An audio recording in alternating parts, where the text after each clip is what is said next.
Today we're inside a Texas courtroom where one man, Jose Munhers, is standing in front of a judge on two different felony cases, one old, one new. On the table, a chance at treatment and probation or years in state prison. You're going to hear about missed probation check-ins, running from the police, an alleged assault during an evading incident, and a last-minute push to get him into a rehabilitation program instead of a cell. The defense says his personal issues were never really addressed. The state says he disappeared for over 2 years and put people in danger. And in the middle of all that, a judge has to decide, is this someone worth another shot, or is it time for prison? Watch closely and tell me in the comments, does he deserve mercy, or has he run out of chances? All right, we're on the record in 2023 CR 8297 and 2019 CR 4160, State of Texas. All right, everyone needs to whisper. State of Texas versus Jose Munhers. Could I have parties announced for the record for the state? Daniel Escobar for the state of Texas. Defense. Will Brooks for the defendant. All right. And are you Jose Munhers? Yes, ma'am, Your Honor. All right, and the cause number ended in 4160. You entered a plea of true to violations 1 and 15G. The court found 1 and 15G true. And then there was a plea in the evading arrest detention, cause numbering 8297.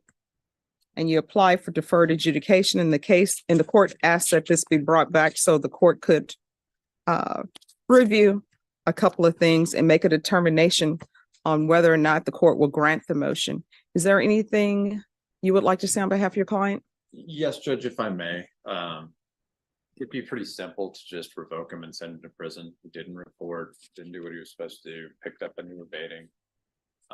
Consequently, if I had an arrest warrant, I would probably flee from the police myself. Not that that excuses it, Judge. I will say that I don't know that his personal issues have ever been addressed in previous case history. He was screened for, and I believe recommended for DDRF. Initially, it was the thought that he would be disqualified because of the offense, but I was told this morning that they would in fact accept him into that program. So I'm of the mindset where I think it'd be wonderful for the court to give him an opportunity to work on some of his personal issues and demonstrate to the court that he is in fact capable of completing. Let's pause and unpack what the defense is asking for. Jose is already on felony probation in that 2019 case, and now he's picked up a new evading charge in 2023. Instead of saying, "Judge, send him to prison," his lawyer is pushing for DDR/DDRF, a treatment and rehabilitation program that focuses on his personal and likely substance-related issues. In simple terms, the defense is arguing he messed up, but the root problem was never treated. That's a powerful angle, especially when someone has a long history of non-reporting and running from the law. Do you think judges should lean more toward treatment when there's clear evidence of addiction and mental health issues? Or does repeated non-compliance tip the scale toward prison in your view? Completing probation once that's done. All right, and state, I believe you're silent, is that correct? So, Judge, I think this was one where we were going to I don't believe the state at the previous hearing made a recommendation. No. We were going to recommend revocation, at least 10 years TDC. The issue here, Judge, is not just the fact that he was on probation and he didn't report. It's the fact that he also evaded arrest and in the course of that committed an assault. That's not what he pled to, but and that was being taken into consideration, but that's also a concern for the state, that he knew he had a warrant and he took extreme measures to make sure that that wasn't effectuated. He failed, but that put a lot of people at risk.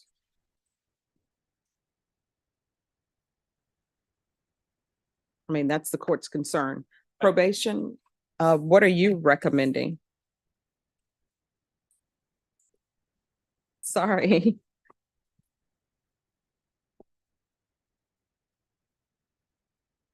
Judge, I think he was using at the time, if I remember. Certainly impacts his decision-making abilities. Okay. Your Honor, The original recommendation from probation was for revocation. Just because he has the 3 new cases, it looks like he was given a second chance to comply with conditions, but failed to do so, and he absconded for over 2 years before he was arrested on his NTR warrant. We understand that there may be some mental health issues. I did reach out to management of the DDRF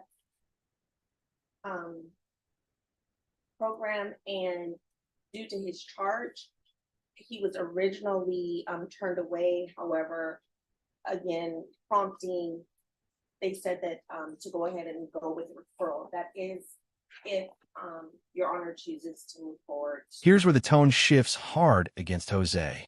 The state isn't just complaining that he missed some appointments. They're saying he had 3 new cases, disappeared for over 2 years, and had to be brought back in on an NTR warrant, essentially a no bond until the judge sees you situation. Add to that, during the evading incident, there was an alleged assault and people were put at risk, even if he didn't plead to that exact charge. On paper, this looks like someone who ran from accountability until he couldn't anymore. So the prosecution's logic is, we tried probation. He ran. Now it's time for prison. Do you think absconding for 2 years should automatically kill any shot at programs like DDRF? Or is it still worth betting on his rehabilitation? Forward with continuing him on probation. All right. Anything you wish to say, Mr. Manharis? Yes, ma'am. All right. Can you raise your right hand? Do you solemnly swear or affirm the testimony you give will be the truth and nothing but the truth, so help you God? Yes, ma'am. All right. You can lower your hand, state your name for the record. Oh, state your name for the record. I said, Manharis. All right. What would you like to say? I just wanted to say thank you for hearing me out. While I've been in custody, I've been doing a bunch of different classes and programs that are there at the jail. I've got a certificate for social values and anger management, and I'm taking like 5 other classes or 6. I'm starting 2 more this week. I've just been doing whatever I could to utilize my time. I know that I haven't made smart choices and been responsible, but I'm hoping to get the opportunity to get things like on a better, I guess you could say, a better note, like just do things the right way. I mentioned last time to you when I got to talk to you that living like running, it wasn't anything enjoyable. Couldn't work, I couldn't do anything, and no matter what you decide, I'm just thankful to have the opportunity to be able to start fresh and after I get all of this behind me, have the shot at getting everything right. This is the moment every judge pays close attention to, the defendant's own words. Jose talks about jail classes, social values, anger management, and how he's finally using his time to work on himself. He admits his choices were bad and describes life on the run as miserable, always looking over his shoulder, unable to work, unable to live normally. That's a classic, I'm ready to change speech. The big question is this genuine transformation or a last-minute attempt to soften the sentence?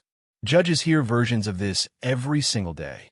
For you watching at home, if you're on the bench, would this speech be enough to convince you to choose rehab and probation over a long prison sentence? Or has his track record already answered that question? Right. Okay. All right. So, Mr. Manharis, here's the issue with the court, and this is a problem. And I do look at people as individuals and look at their cases.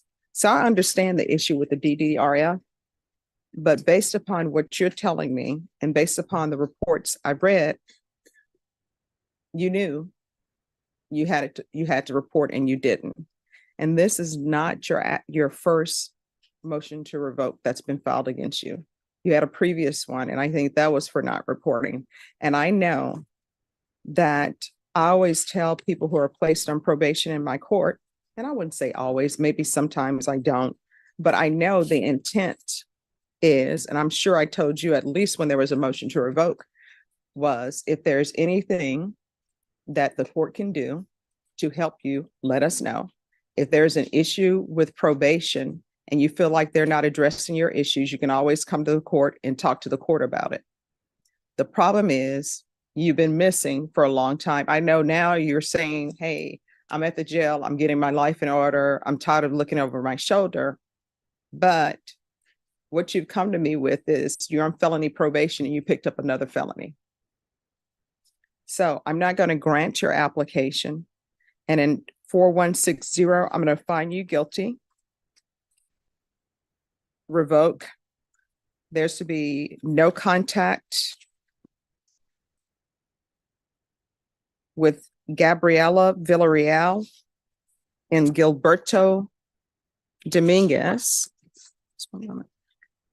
There is an affirmative finding of family violence.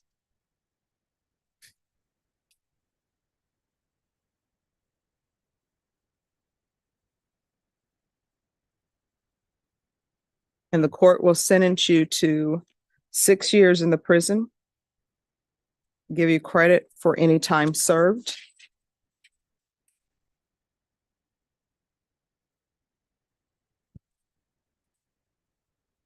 And there's an affirmative finding of a deadly weapon. And then, and cause number, and I'm sorry, that will run concurrent with 2023 CR 8297. And I'll request the therapeutic community. And in cause number 2023 CR 8297, court is going to find you guilty, sentence you to 6 years in the prison, give you credit for any time served. This will run concurrent with 2019 CR 4160. Is there any restitution involved? Judge, I don't think we were able to contact the complaints in that case. Okay. I will do.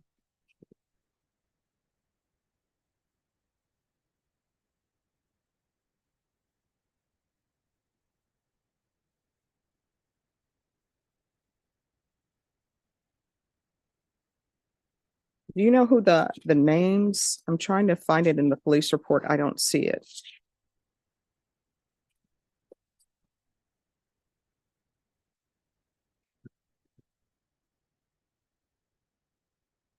From the ag assault judge? No, from the evading. I think there was. I think I see it. There's restitution, if any, to Sylvia Cepeda.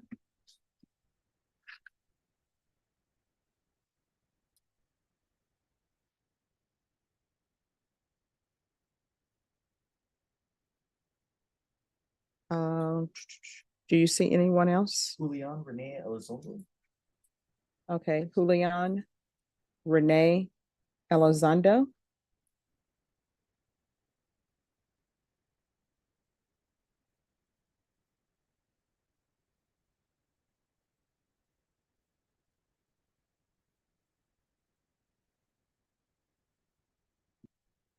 Let's break down what just happened because it's huge. In the 2019 case, CR 4160, the judge revokes his probation, finds him guilty, and gives him 6 years in prison with an affirmative finding of family violence and a deadly weapon. Then, in the 2023 evading case, CR 8297, she also finds him guilty and gives another 6 years. But crucially, she orders those sentences to run concurrent, at the same time, not stacked. That's actually less severe than it could have been. She also issues no-contact orders with the named individuals and mentions restitution, if any, is owed to Sylvia and Julian. So this isn't just about prison time. These findings will follow him forever, especially the family violence and deadly weapon findings, which can affect his rights and future opportunities long after he's released. Do you think concurrent 6-year sentences were fair, too harsh, or surprisingly lenient given the state once talked about recommending up to 10 years TDC. All right.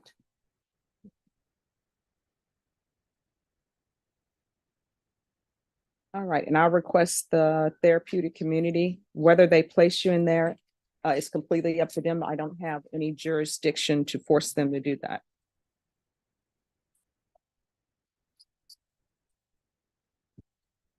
And each cause number, I'm going to show you what's entitled Trial Court Certification of Defendant's Rights to Appeal.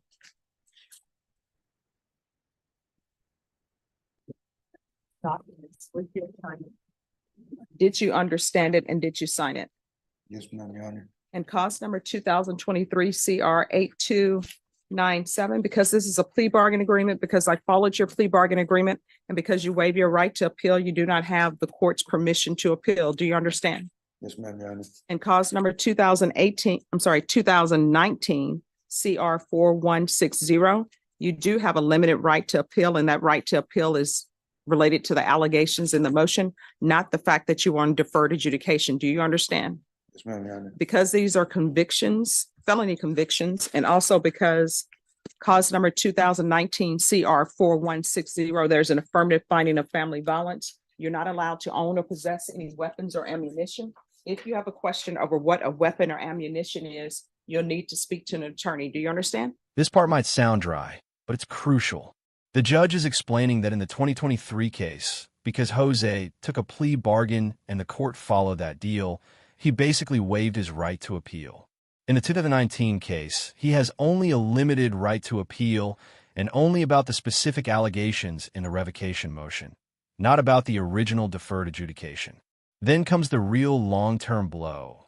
With felony convictions and a formal finding of family violence, Jose is now legally barred from owning or possessing weapons or ammunition. That's not just during his sentence or probation. That can follow him for life and can even trigger federal consequences if he violates it. So even after he serves his time, the legal shadow of today's hearing will still be there. When you think about punishment, do you consider these long-term civil consequences just as heavy as the prison sentence? Or do most people underestimate how permanent they really are? Understand? Yes, ma'am, Your Honor.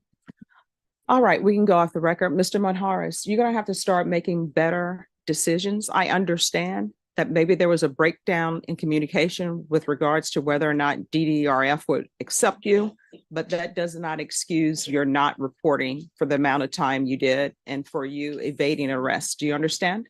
Yes, ma'am, Your Honor. All right, good luck to you. Thank you. You're welcome. In the end, the judge drew a clear line. Years of non-reporting, absconding for over 2 years, picking up a new felony while already on felony probation, and putting others at risk during an evading incident outweighed his recent efforts at self-improvement in jail. She denied his application, revoked his probation, entered felony convictions in both cases, imposed 2 concurrent 6-year sentences, added findings of family violence and a deadly weapon, issued no-contact orders, and reminded him that even programs like the therapeutic community are not guaranteed. This case shows how quickly deferred adjudication and probation can turn into real prison time when someone stops reporting and runs from the system. If you found this case as shocking as we did, make sure to hit that like button, share your thoughts in the comments, and don't forget to subscribe for more jaw-dropping courtroom breakdowns.